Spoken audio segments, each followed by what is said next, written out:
A continuación, recibimos al doctor Henry Mendoza Ramírez, médico infectólogo del Hospital Central de la Policía Nacional, con su presentación Profilaxis en VIH, pre, post y acceso carnal violento.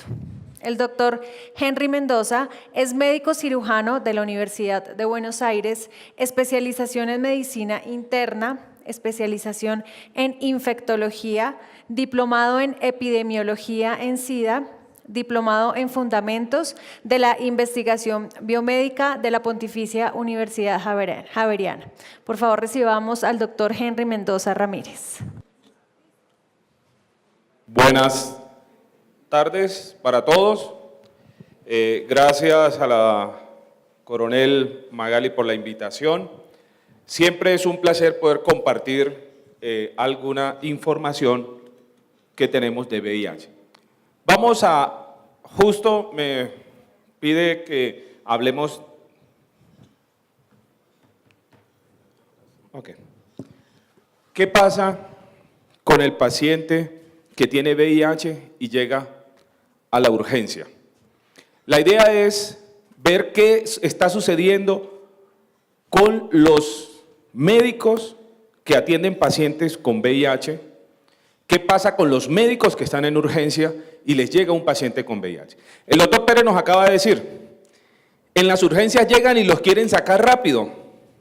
Y sí, efectivamente, muchas veces se desea sacar al paciente, pero porque no se está conociendo qué es lo que está sucediendo con VIH y, por lo tanto, compañero, si no la conecta es complicado.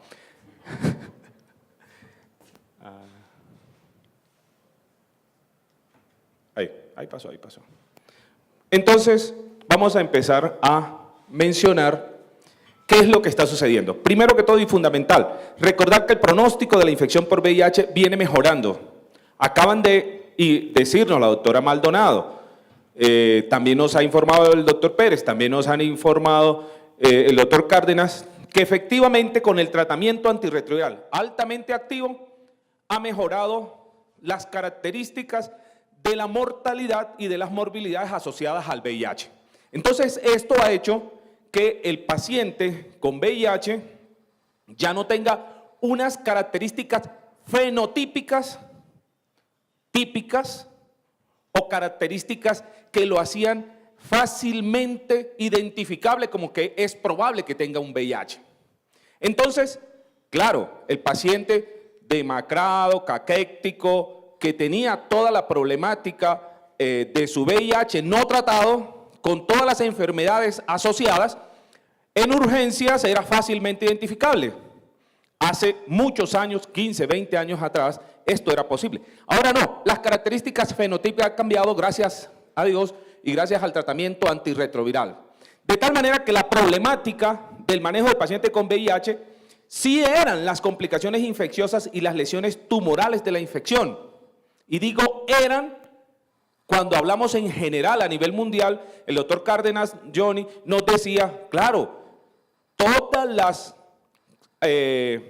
patologías neoplásicas asociadas al paciente con VIH empezaron a mejorar. Ustedes vieron en las gráficas cómo desciende la morbilidad asociada a las patologías neoplásicas y cómo disminuye la mortalidad. Claro, pero entonces eso a nivel mundial. Y la pregunta es, ¿en Colombia eso ya pasó? ¿Ya no tenemos problemas infecciosos con los pacientes que llegan a urgencia, pacientes con VIH? Pues les cuento que el documento de la cuenta de alto costo, el documento del ministerio, nos está informando y las experiencias propias nos demuestran que efectivamente siguen apareciendo las complicaciones infecciosas y siguen apareciendo de este paciente en urgencias y muchas veces, con lo que voy a empezar es lo que termino, si no lo pensamos como médicos de urgencia, no lo vamos a diagnosticar. Así que sí es posible que existan estas patologías, pero si no las identificamos, indudablemente no las vamos a diagnosticar oportunamente. La mejoría del pronóstico coincide con un cambio en la realidad clínica.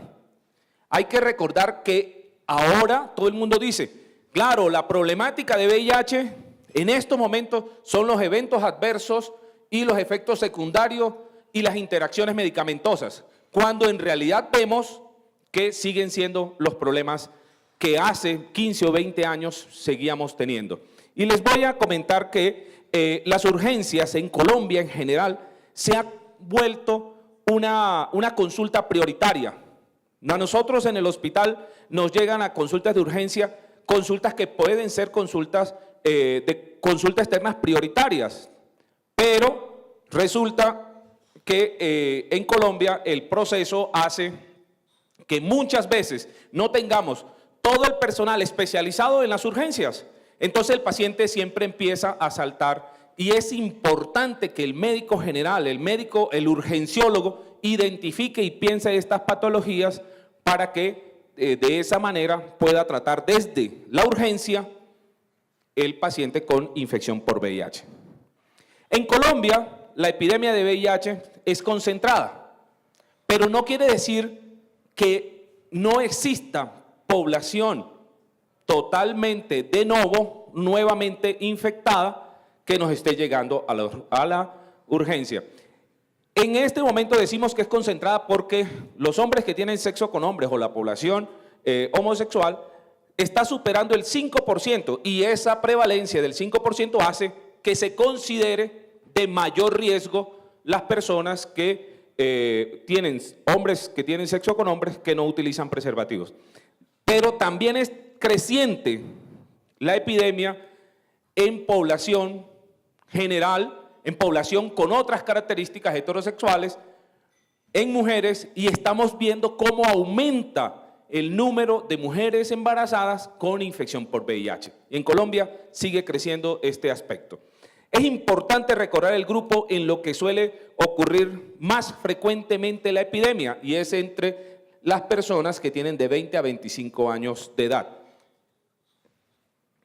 La morbilidad en Colombia en general, en consulta externa, urgencias y por grupo etario, nos muestra que realmente existen unas necesidades no sentidas y otras necesidades sentidas, y que la demanda de consultas hace que la gente trate de que lo atiendan lo más pronto posible. Por eso acuden a las urgencias.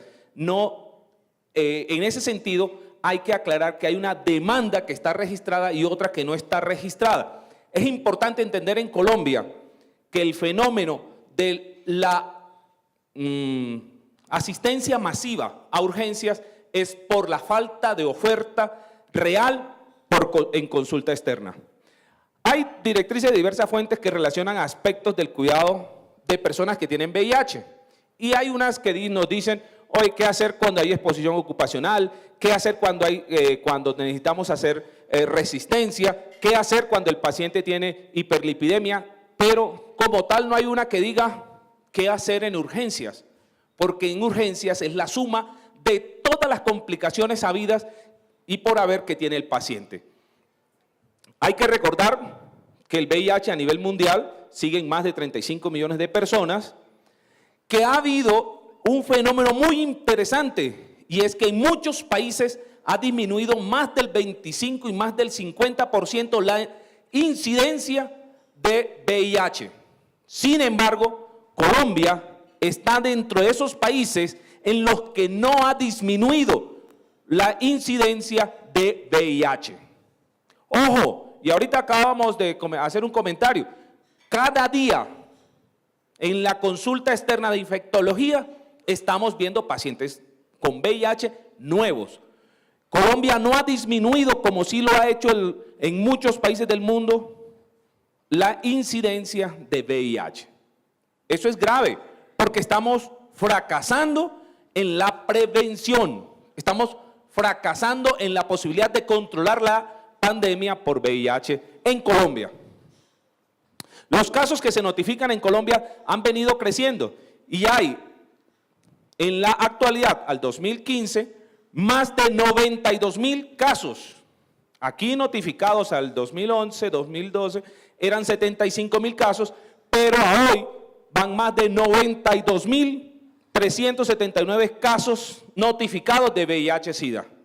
Pero ojo, es que una cosa es notificar son los casos, y acabamos de ver, la doctora Maldonado nos mostró cómo no es solamente que se identifican los casos, sino que se identifican, no se tratan. Los que se tratan no logran la indetectabilidad, o sea, no logran estar totalmente controlados, totalmente sanos para evitar las complicaciones que conllevan.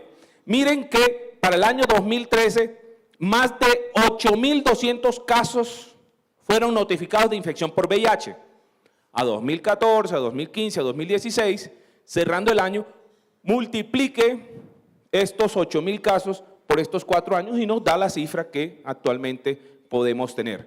Así que es muy importante recordar que sigue estando la epidemia demasiado alta, que sigue presentándose casos frecuentemente, y algo muy importante, y es que en Colombia, como está sucediendo en algunas partes del mundo, la población afectada sigue siendo la población joven, la población económicamente productiva, la población que va a permitir la continuidad en un buen estándar de país, como puede ser las personas que están entre los 20 a los 49 años de edad. Esta es la concentración de la infección en Colombia, población muy joven, pero que si no se trata es una población que realmente va a afectar como tal el estándar país que tenemos.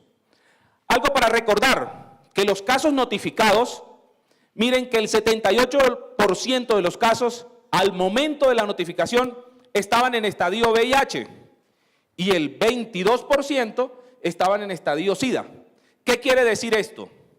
Estadio VIH, estadio SIDA.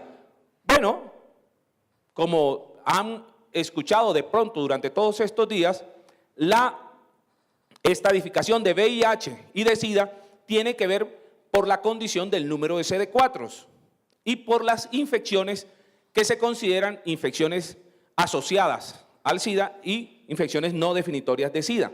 El doctor Johnny nos mostraba una diapositiva donde decía, las enfermedades definitorias de SIDA favorecen la presencia del cáncer. Las infecciones no definitorias de SIDA pueden ser que tengan un mejor pronóstico. Aquí nos está diciendo paciente con VIH, que es el hecho de tener el virus, y paciente con SIDA, que es tener una disminución marcada de los CD4 por debajo de 200 células o tener infecciones o enfermedades oportunistas asociadas al SIDA, al VIH.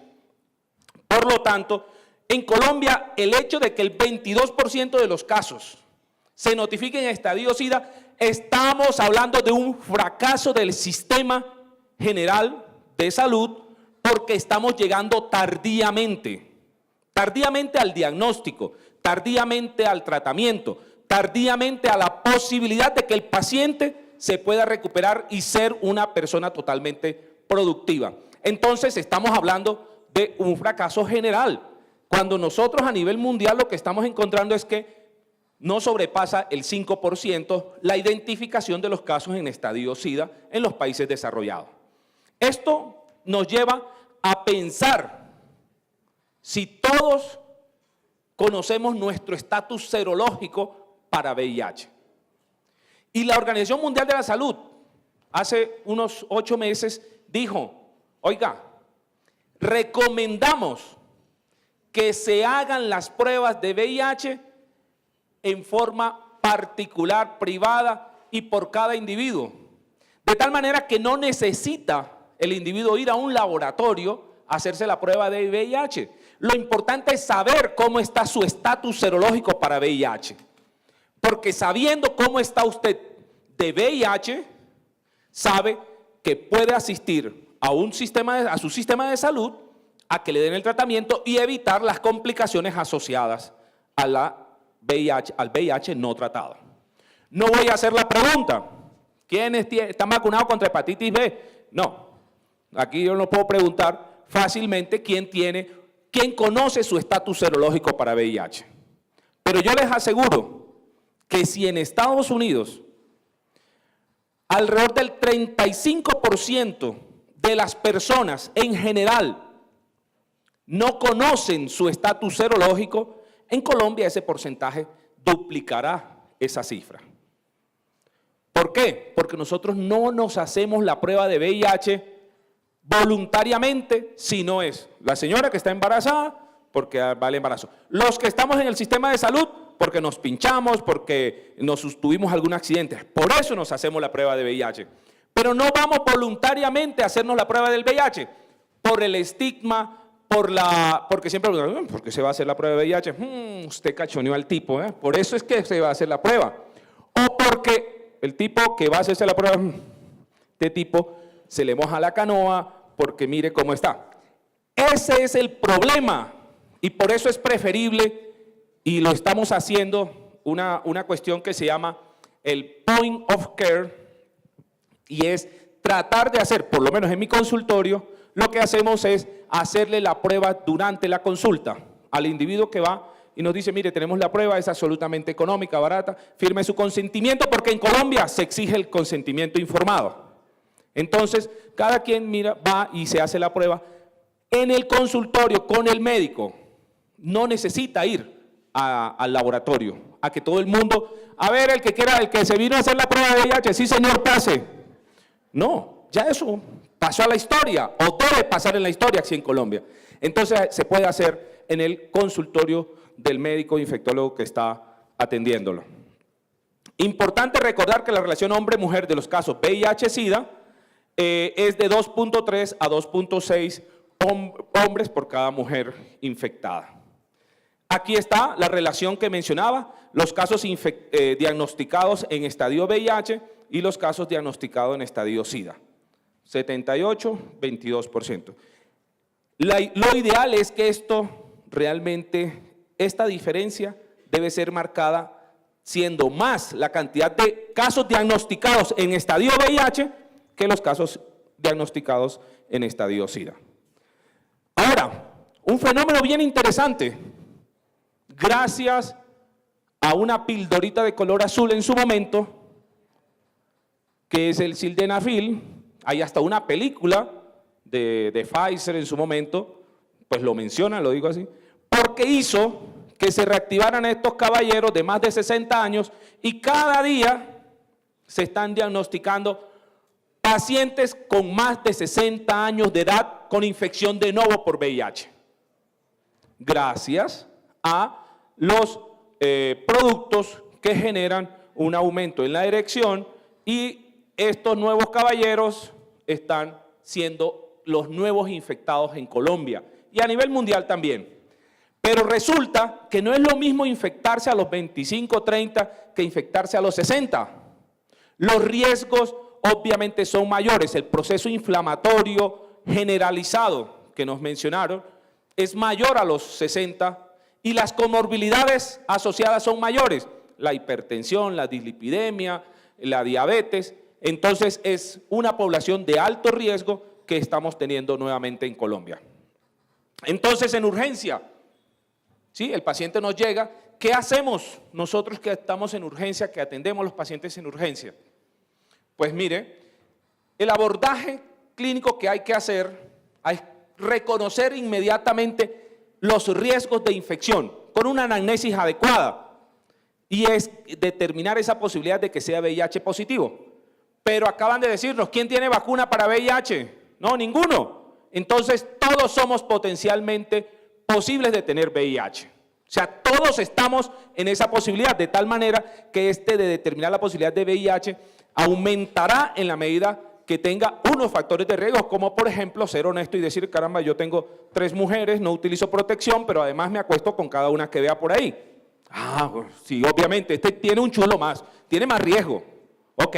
O el tipo que dice, no, yo me tiro 3 muchachitos cada semana. Ah, bueno, tiene 2 o 3 chulos más.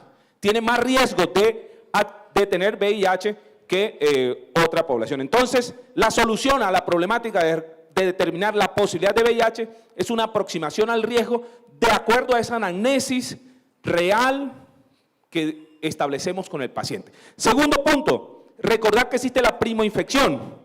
Y la primoinfección es la primera oportunidad de que el paciente manifiesta una infección por VIH y ocurre entre la primera y 6ª semana del contagio. Entonces esa persona que nos dice, no, es que yo estuve en una fiesta, tomé unos tragos y me acosté con cuanta muchacha vi o muchacho vi, dependiendo de los gustos de cada uno, obviamente si ocurrió entre la primera y sexta semana y el tipo nos llega con la fiebre, con el malestar general, con algunos ganglios, con dolor muscular, parecido a una gripa o un síndrome de mononucleosis infecciosa, obviamente usted tiene que pensar que todos estos casos podrían estar asociados a una infección por VIH. O sea, usted debe pensarlo inmediatamente, especialmente cuando el paciente presenta exantema que le aparece y le desaparece. ¿Por qué no puede ser un VIH? Claro que sí. Cuando el paciente tiene una serología positiva, conocida, y nos llega a urgencia y nos dice, sí, yo tengo VIH, doctor, estoy en tratamiento, me atienden tales y tales días, hay que estimar el tiempo de evolución y la situación inmunológica. Si no está recibiendo tratamiento, si no recibe tratamiento, usted dirá, claro, este individuo que no recibe tratamiento, y recuerden lo que nos acaban de decir, billones de viriones se replican cada día del virus, indicará que este individuo va a perder su CD4, o sea, sus células de defensas. Y por lo tanto, de acuerdo a ese tiempo estimado de evolución, miraremos cuál es su situación inmunológica. Y por lo tanto, la primoinfección se asocia con mayor deterioro inmunológico y mayor rapidez de progresión de la enfermedad. Si tiene más tiempo de infección, más riesgo de tener CD4 bajo tiene este individuo. Entonces, la solución en estos casos es conocer la situación inmunológica, hacerle desde urgencia de una vez su estatus inmunológico, hacerle su CD4 para ver cómo está en ese momento. Y de acuerdo a eso se establecerá un pronóstico y se hará una profilaxis. Hay que recordar algunas situaciones, algunos antecedentes especiales de este paciente a situaciones sociodemográficas, de dónde viene, en qué situación se ha encontrado, si está desnutrido, si no está desnutrido. Y algo importante que en Colombia recordar, el 95% de transmisión de VIH en Colombia ocurre a través de las relaciones sexuales no protegidas. Pero hay algunos individuos que son usuarios de drogas intravenosas, por lo tanto, conocer ese mecanismo de transmisión va a favorecer también inmediatamente la identificación de la condición inmunológica que puede tener el individuo. También establecer cuáles son las comorbilidades que puede tener, porque un individuo puede llegar con fiebre, con malestar, con lesiones en la piel y se puede parecer a una sífilis, se nos puede parecer de pronto si tiene secreción uretral o genital, puede tener una blenorragia, pero todas estas comorbilidades también tienen que hacerlo pensar a usted como médico de urgencia que este individuo puede tener un VIH. Y que al tener el VIH, como ya lo conocemos, esta situación puede estar al mismo tiempo. Entonces tiene infecciones de transmisión sexual y tiene obviamente su VIH y debemos tratar ambas. Bueno, si conocemos si el tipo tiene riesgo de infecciones oportunistas, el riesgo de infecciones oportunistas aparece en la medida que los CD4 siguen estando bajos. Tiene los CD4, uno dice yo tengo 100 CD4. Oh, usted tiene 100 CD4, tenemos que pensar en neumocistis, citomegalovirus, vamos a Mycobacterium avium intracelular, criptococosis, toxoplasmosis cerebral, y podemos en general pensar en todas las enfermedades oportunistas que en estos momentos en Colombia es parte del diagnóstico de VIH, se hacen en urgencia. Llegó con una, no es que el individuo llega y nos llega con unas lesiones, unas adenopatías. En esas adenopatías encontramos histoplasma. ¿Cómo así vamos a encontrar histoplasma? Bueno, listo, una histoplasmosis. Y le tenemos que pedir inmediatamente su VIH. Y ahí encontramos, y ahí diagnosticamos, estamos diagnosticando desde urgencia los pacientes con VIH. Eso no debería ser, pero está ocurriendo en nuestro país y está ocurriendo en estos momentos. Entonces, las neumonías bacterianas por Pneumocystis jirovecii, por Mycobacterium y por tuberculosis, esta es el pan nuestro de cada día. Un paciente que nos llega a urgencia con fiebre y VIH, piensa en tuberculosis, lo acaban de escuchar y esa es la la realidad. Pero hay una correlación de enfermedades que pueden aparecer de acuerdo al número de CD4 que tenga el paciente. Y ustedes acá la van a observar como en la medida que los CD4 estén bajos, por debajo de 500 células, pueden aparecer tuberculosis pulmonar, herpes zóster, vamos a tener candidiasis orofaringia, Cryptosporidium, dando diarreas crónicas, sarcoma de Kaposi, que también lo acaban de mencionar, y la leucoplasia vellosa, como enfermedades infecciosas asociadas al deterioro de estos CD4. Pero hay complicaciones no infecciosas, dentro de las cuales vemos las neoplasias de cervix, el cáncer de cervix, el linfoma de células B, que nos mencionaba también el doctor Cárdenas, el linfoma Hodgkin, la mononeuritis, la púrpura trombocitopénica. Fácil, por mes, un paciente con trombocitopenia es un paciente VIH. En urgencia lo hemos visto. A mí me dicen, doctor, mire, ¿cómo le hicimos el diagnóstico? El paciente llegó con las plaquetas bajas. Pensamos que era un dengue y resultó que era un VIH. Bueno, si los CD4 siguen más bajos, va a aparecer neumocistis, tuberculosis, coccidioidomicosis, siempre va a tener la posibilidad de la histoplasmosis diseminada en la medida que los CD4 bajen. La neuropatía como parte y el complejo demencia-sida, doctor Nariño, es parte de lo que vemos cuando el paciente tiene estos CD4 bajos. La radiculopatía progresiva, también parte del proceso, y el síndrome de Wasting o síndrome de desgaste o de deterioro que hace el paciente. Ya cuando los CD4 van más bajos, siguen apareciendo estas otras enfermedades que en general van a determinar que el individuo, además de tener la lesión del cerebro, la lesión del pulmón, la lesión del riñón, va a tener un VIH. Linfoma primario de cerebro es frecuente también. Las lesiones pulmonares, las cavitaciones, la tuberculosis es pan nuestro de cada día. El patrón radiológico siempre puede ser de cualquier característica.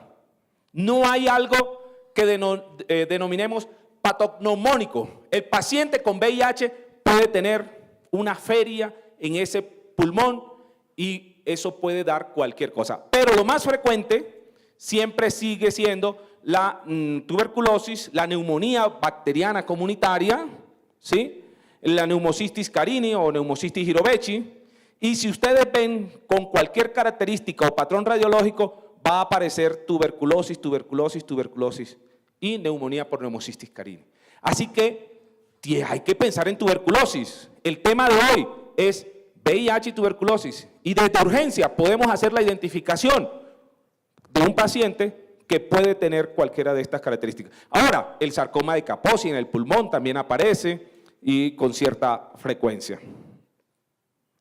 Bueno, las causas más frecuentes siguen siendo las infecciones oportunistas, las neumonías bacterianas, las infecciones del sistema nervioso central, criptococosis y toxoplasmosis cerebral como una de las principales causas, y algo fundamental, la bacteremia. ¿Y la bacteremia qué da? Fiebre, escalofrío, malestar general. O sea que el individuo puede llegar simplemente por fiebre y malestar general. Cualquier gripa da eso, pero también la da el hecho de tener un VIH. Bueno, aquí vemos otras complicaciones neurológicas del paciente con VIH que son muy frecuentes y que hay veces nos pasamos por alto. El doctor Nariño nos habrá mencionado muchas de ellas y téngalo por seguro que es lo que más vemos nosotros. Ya ahora viene para terminar, una pequeña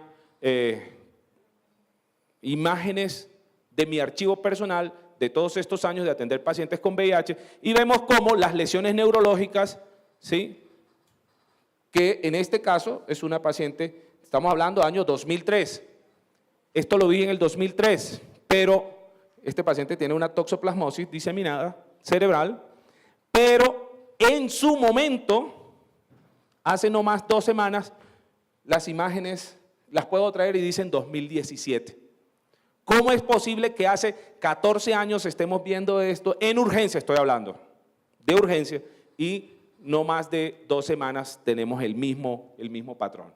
Así que En la urgencia, la exploración física es clave, evaluar las adenopatías, mirar la boca, lo hemos mencionado ya 2 o 3 conferencistas que han pasado, hay que mirarle la boca a ese paciente, como también hay que mirarle el ano, ¿sí? Además de observar la piel, de mirar el abdomen y observación de los trastornos de conducta que muchas veces se nos pasan por alto.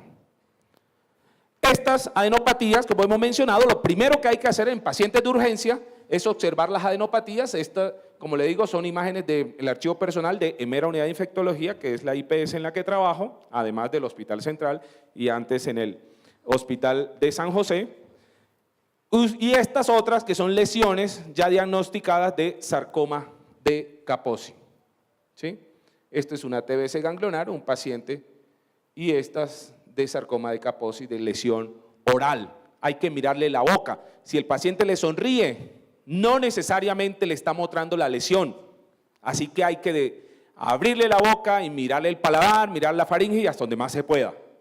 Porque allí escondido puede estar el diagnóstico. También la candidiasis, que es patrón característico, muy común. Aquí vemos otros casos, candidiasis oral.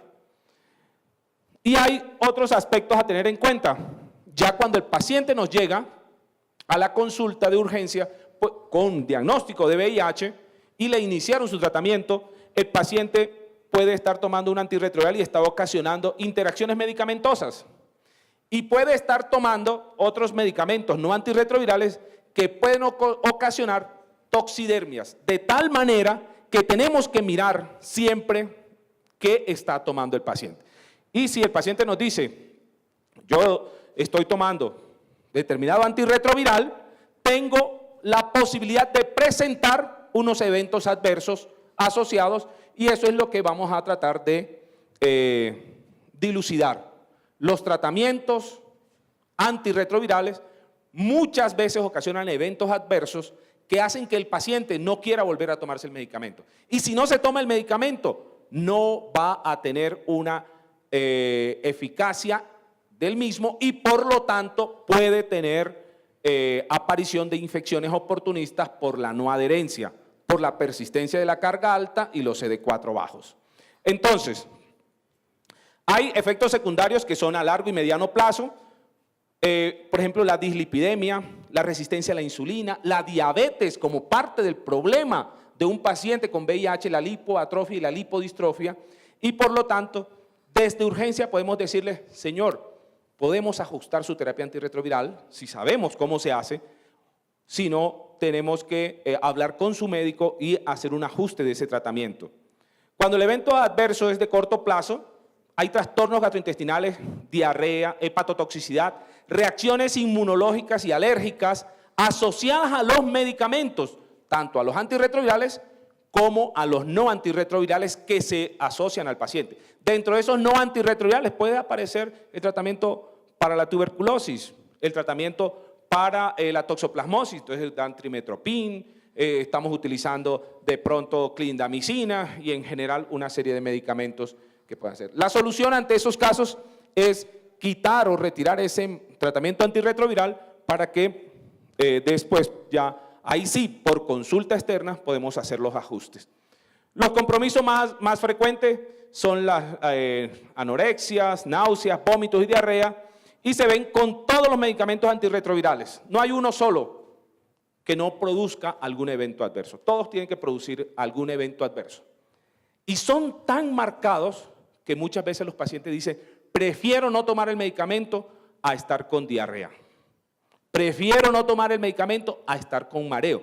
Doctor, yo tenía mejor calidad de vida sin los medicamentos.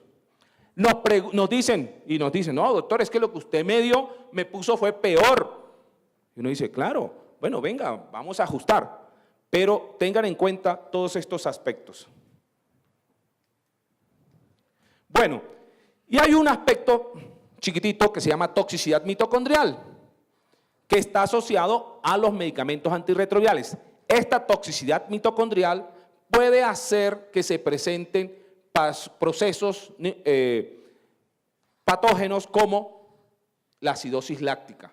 la cual puede presentarse como náusea, malestar general, dolor abdominal y anorexia.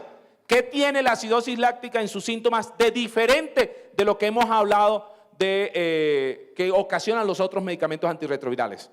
Nada, o sea que todo puede ser absolutamente posible. Pero obviamente después aparece la taquicardia, la taquipnea, el distrés respiratorio y muchas otras cosas que generan, digamos, que empecemos a buscar, a mirar el lactato sérico, a hacer amilases y hacer otra serie de procesos para identificar una acidosis láctica. La toxicidad renal por antirretrovirales también es frecuente, se ve y está apareciendo ahora últimamente con un medicamento, llámese tenofovir, que hace que se presente el problema renal más frecuente en personas jóvenes. Entonces dice uno, ¿cómo este individuo que yo le estoy dando un medicamento, lo que hago es generarle un problema? Le estoy generando una toxicidad renal. Y esta toxicidad renal se puede asociar a hipertensión, dislipidemia, incluso cardiopatías y otras cosas que pueden generar, digamos, una morbilidad mayor y una mortalidad asociada. Bueno, hay otras complicaciones generales de los antirretrovirales que pueden en general producir todos de una u otra manera un daño que denominamos daño oxidativo del DNA mitocondrial que va a presentarse en mayor frecuencia de acuerdo a cada uno de los antirretrovirales. No todos producen lo mismo, no todos producen el mismo daño, por eso hay un listado. Este medicamento, salcitabine, ya desapareció del mercado, la mayoría de los infectólogos o médicos, expertos jóvenes, no lo conocieron, pero los que tenemos un poquito más de edad sí lo conocimos y lo utilizamos en su momento. Bueno, pueden aparecer, además de la acidosis, la pancreatitis, la miopatía, la neuropatía periférica y la lipodistrofia como parte de estos problemas. Bueno, la hepatotoxicidad asociada a los antirretrovirales, ¿sí? Fíjense que es más de 12 veces más frecuente en la mujer que recibe tratamiento antirretroviral que en el hombre. De ahí la importancia que hagamos de poder identificar exactamente qué daño tiene la paciente y cuál es el mejor medicamento para ella. Esta nevirapina se ha asociado a hepatitis, síndrome de hipersensibilidad, fiebre, eosinofilia y rash. Se ha asociado también a necrosis hepática y falla hepática fulminante. Sin embargo, es un medicamento que todos podemos formular. Aquí vemos la toxidermia por nevirapina en una paciente de hace muchos años, ¿sí? Una señora que tenía estas lesiones. Aquí tenemos otro paciente con hipersensibilidad por abacavir, otro medicamento antirretroviral de uso frecuente, ¿sí? Con estas lesiones características. Y en general, todos los medicamentos antirretrovirales, y pasando por los inhibidores de proteasa, pueden producir lesiones. Aquí vemos algunos que hay una teoría, la teoría de la toxicidad específica de cada medicamento, asociada especialmente a los inhibidores de proteasa. Vemos cómo también se puede presentar la lipodistrofia, la lipohipertrofia y la lipoatrofia. Tres términos que en general pueden hacer cambiar la configuración corporal y hacer que el individuo se vea totalmente alterado. Jiba de búfalo que suele aparecer, las marcaciones en la cara, una lipoatrofia, chupado como dice uno, sí puede aparecer y ahí aparecen nuestros amigos cirujanos haciendo el relleno para poder tener una mejor aspecto físico. Esto ocurría antes y está ocurriendo ahora en los pacientes. Lesiones únicas que pueden ser un sarcoma de Kaposi como primera lesión. También aparecen la osteoporosis, osteonecrosis y osteopenia asociado a los medicamentos antirretrovirales, ¿sí? Pero en general, causa síndrome febril sin causa aparente, por favor, en Colombia, relaciónenlo con tuberculosis.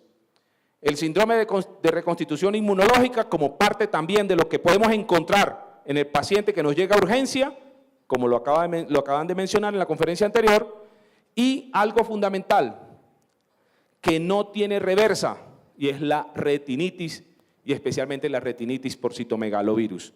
En nuestros pacientes, una retinitis por citomegalovirus, toxoplasma o una fúngica o bacteriana puede generar ceguera en un paciente con VIH muy joven. Lo hemos tenido y hemos contado con suerte de poder darle a la mayoría medicamentos y frenar el proceso, pero en algunos otros han quedado totalmente ciegos con este proceso. Esta retinitis, donde se evidencian todas estas manchas, lo que nos está diciendo, y los oftalmólogos, que son los que nos dicen, ¿está activo o no activo la retinitis? Empezamos. Pero hay algo que vemos en Colombia y no vemos en otros países habitualmente, y es la leishmaniasis en el paciente con infección por VIH. Aquí vemos un caso pretratamiento, y esto es ya después de haberlo tratado específicamente contra contra la leishmania y obviamente recibiendo su tratamiento antirretroviral. Este caso anterior, esta señora, muy fácil de tratar, muy cómodo, pero hay otros casos. Si ustedes ven, quiero que vean las fechas, en el 2005, 2004, nos llega el paciente, empezamos a ver y a darle tratamiento, paciente procedente del Putumayo, con estas lesiones hacemos biopsias, encontramos leishmania. Le damos tratamiento en noviembre, diciembre, llega en febrero, no mejora. Y no mejora porque en ese momento no tenía diagnóstico de VIH, el diagnóstico del VIH. Él llegó solamente, a la consulta nos llegó solo por la lesión del pie. Esto que es no de campesino y tiene una prueba que está positiva, perfecto, tiene una leishmaniasis, démosle tratamiento. Cuando no mejora, acá en febrero, cuando nos llega a los 3 meses, oiga, ¿usted por qué no ha mejorado? Vamos a hacer una prueba de VIH. Porque el tipo ya nos comentó que sí, que es campesino, pero que él de todos modos tenía sus amiguitas, y yo, oiga, venga, vamos, hagámosle. Y esto es después, ya, fíjense, ya mucho tiempo después, al año, que va nuevamente a la consulta después del tratamiento, cómo desaparece y cómo mejora, porque tiene el tratamiento dual, tiene el tratamiento de la leishmaniasis, recibió tratamiento de leishmaniasis casi 8 meses, cuando normalmente lo tratamos en un mes, ¿sí? Y este duró casi 8 meses en tratamiento y aquí está después del tratamiento, cómo va a mejorar sus lesiones. Bueno, rash por nevirapina, y esto que se nos olvida, estas lesiones acá, y es una sífilis, la gran simuladora, cómo aparecen estas lesiones, y obviamente aquí ya después de haber recibido el tratamiento. Este tratamiento pues aquí está justo a los 2 meses. Paciente con molluscus contagiosum, que nos llegan a urgencia con estas lesiones, tenemos inmediatamente también que pensar en VIH y mirar su estatus serológico. Otro paciente con candidiasis mucho más severa, ¿sí? Y otro paciente, aquí vemos uno con un herpes simple, pero aquí uno con un herpes diseminado. Aquí vemos, miren las lesiones, cómo suelen aparecer estas lesiones asociadas, y no les puse, porque esto puede ser cualquier cosa. De hecho, con los dermatólogos, con el jefe del servicio, hablábamos, ¿y esto qué es? Nos tocó hacer biopsias, ustedes ven por acá hay unas lesiones, para poder identificar de qué se trataba este caso. Esto es una toxidermia a uno de los medicamentos que estaba tomando, pero mira que la hace en parches, ¿sí? Se parece cualquier cosa, se puede parecer una sífilis, se puede parecer una histoplasma, porque lo pensamos como una histoplasmosis, pero no, era una toxidermia. Esta es una necrólisis epidérmica tóxica antes de tratarlo, después de tratarlo, paciente que nos llega y la hizo por trimetropin sulfa. Sencillito, se tomó un trimetropin que le dieron de profilaxis para la toxoplasmosis y resulta que era alérgico, hizo una necrólisis epidérmica tóxica con biopsias y todo, nos tocó hacerle después el tratamiento y aquí lo vemos ya en consulta externa, ya recuperado. Pero, como dicen, o sea, las enfermedades no llegan nunca solas, estos casos son rarísimos, rarísimos, y esto lo hemos visto y notificado, está publicado, ya lo publicamos en ese momento con dermatología. Si ustedes ven, esto es 2004, por acá aparece que, ¿septiembre? Sí, septiembre. Sí, aquí está, septiembre, sí, 20 de septiembre, los primeros días, 7 de septiembre y 20 de septiembre. Resulta que una semana antes, o 15 días antes, habíamos tenido otro paciente con las mismas características. Con las mismas características de una toxidermia, una necrólisis epidérmica tóxica. Aquí está antes del tratamiento, a los 5 días posteriores al tratamiento, donde empieza a mejorar de sus lesiones. O sea, con esto estamos diciendo, hay de todo, y resulta que esto, dicen los americanos, los europeos, ya esto ellos no lo ven. Esto lo veían. Y yo aquí traigo unas imágenes también de hace 13, 14, 15 años atrás, porque empezó a mejorar todo y casi no veíamos.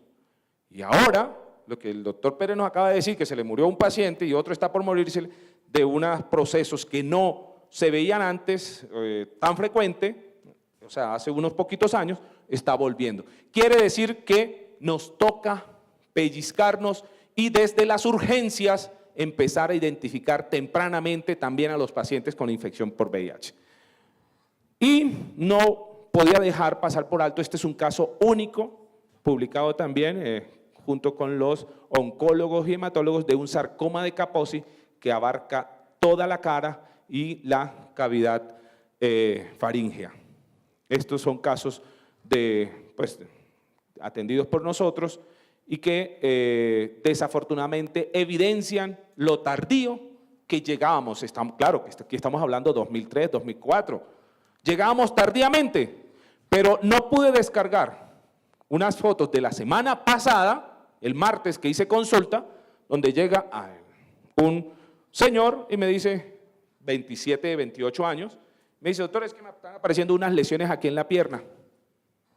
Y cuando se levanta, se quita la bota y todo, sarcoma de Kaposi. Y no tenía diagnóstico de infección. Pero no, doctor, ¿yo cómo? Bueno, vamos a hacerle diagnóstico de un sarcoma de Kaposi en un paciente de 28 años, cuando esto lo estábamos viendo hace mucho tiempo, tan diseminado, pero no tengo aquí las fotos. Bueno, muchas gracias y estamos pendientes.